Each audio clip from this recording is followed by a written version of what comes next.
How are you? Good. How are you? Good. It's been a while. It has been. Yeah, I think I haven't I had a remember the chance. first time I met you was like, was it in California Yes. at in Temecula? Yes. That Yeah, feels when I like forever ago. yeah, I think you like took photos of me before and after the fight too. Yes, I did. Oh, yeah, you're right. I did with the I remember. I thought that was cool.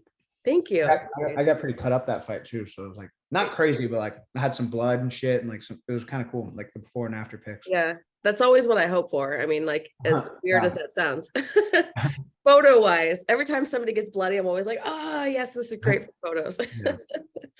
So, congratulations, you're a champion now. I mean, how does it feel? It's got to be a long time coming, but also seems like it was quick. Yeah, I mean, I feel like it's just a step in the right direction. It feels right. It's what I expected to do in my journey in MMA, and I'm going to continue to do what I do and continue to win. And yeah, it's the plan. It's all going according to plan. Does this camp feel any different now that you've got a little bit more on the line? You don't, you can't lose. Obviously, you don't want to lose, but now you've got a belt you've got to defend. Does it feel different at all?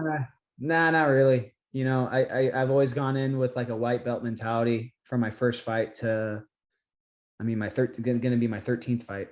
So professional fight, had 3 amateurs, but not really, I don't like to get a big head about myself. I'm always very, very hard on myself and very critical. So I'm always trying to get better. I'm always nitpicking at like what I could do better.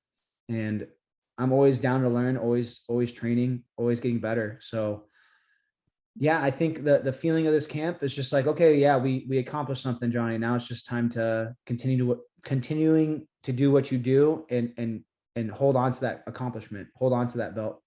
And but nothing's really changed. Do you feel like I feel like there's two schools of thought when it comes to preparing for a fight. Either you're preparing for a specific fighter or you're just preparing yourself. Which kind of one do you feel like you are? I'm a little bit in both.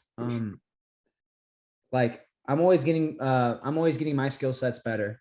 So when I do have to prepare for somebody, I have more tools in my tool belt to execute during fight night. So the only differences I do like for camp or like I'll change up different types of sparring partners that are going to mimic the style of the guy I'm fighting.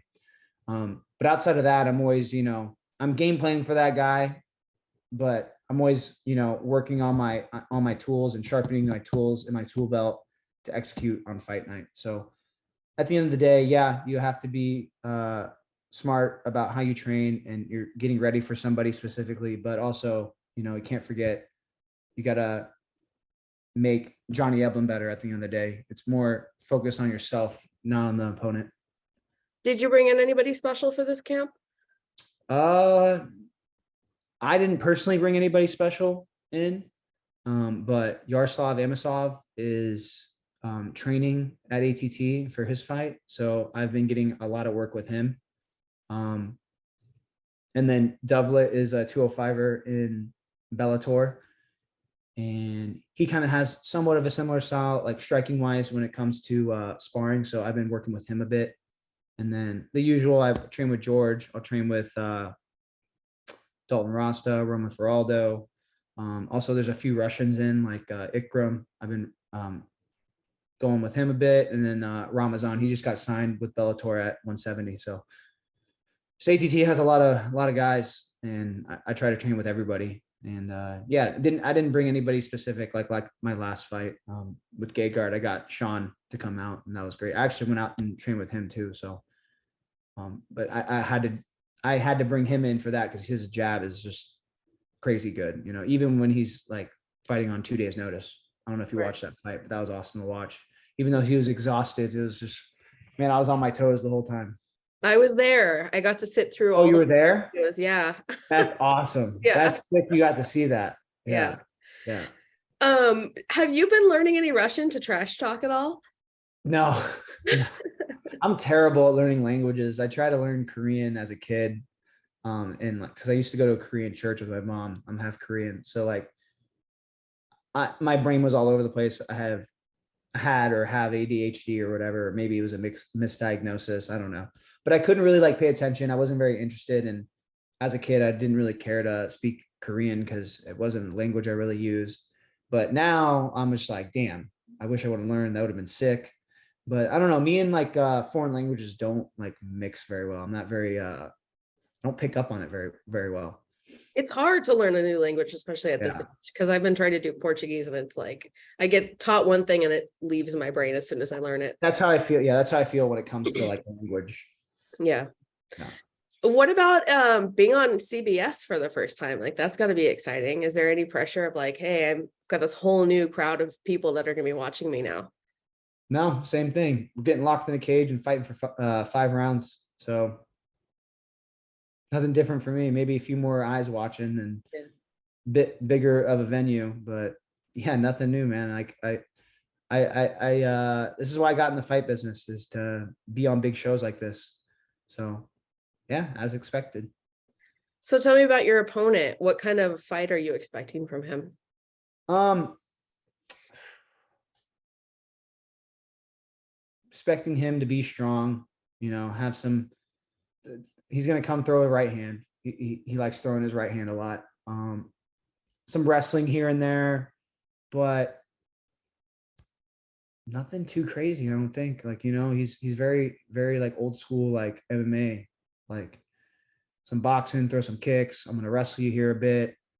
He has a couple good like finishes when it comes to chokes and stuff, but nothing I can't handle. I think I'm going to overwhelm him with my style, my pressure, and all the things I can do when I switch stances, throwing kicks, punches, maybe throw some spinning shit. He's going to be surprised with my wrestling and grappling. So yeah, I'm expecting to have a fun fight. And I know your opponent is in Team Fedor, and this is going to be a big historic night, hopefully, for Fedor, if you're rooting for him. Go USA. Yeah. I'm going around Bader. Has Fedor ever been like somebody that as your career has evolved, have there been any meaningful moments, or anything that you want to say about Fedor and his legacy? I think he left behind a great legacy. I mean, he has one more fight. So yeah, man, I think he's a legend of the sport. Thank you for, putting your life on the line to fight all these individuals so I can go back and enjoy them. And I like watching film on him. He's a legend of the sport, and it's going to be an honor to be on the same card as him. Awesome. And then my last question, do you have a prediction? Are you one to make predictions? What can you tell me for your fight? I root for Team USA. So I'm going me and Bader. Awesome. Thank you so much. And I look forward to seeing you next weekend. Yeah. I don't know what day it is anymore. Yeah. I think I'm going to be there the 1st or something like that. Yeah. February. Awesome. Yeah. I'll see you around. Thank you so much. I appreciate your time. No problem. Bye. Bye.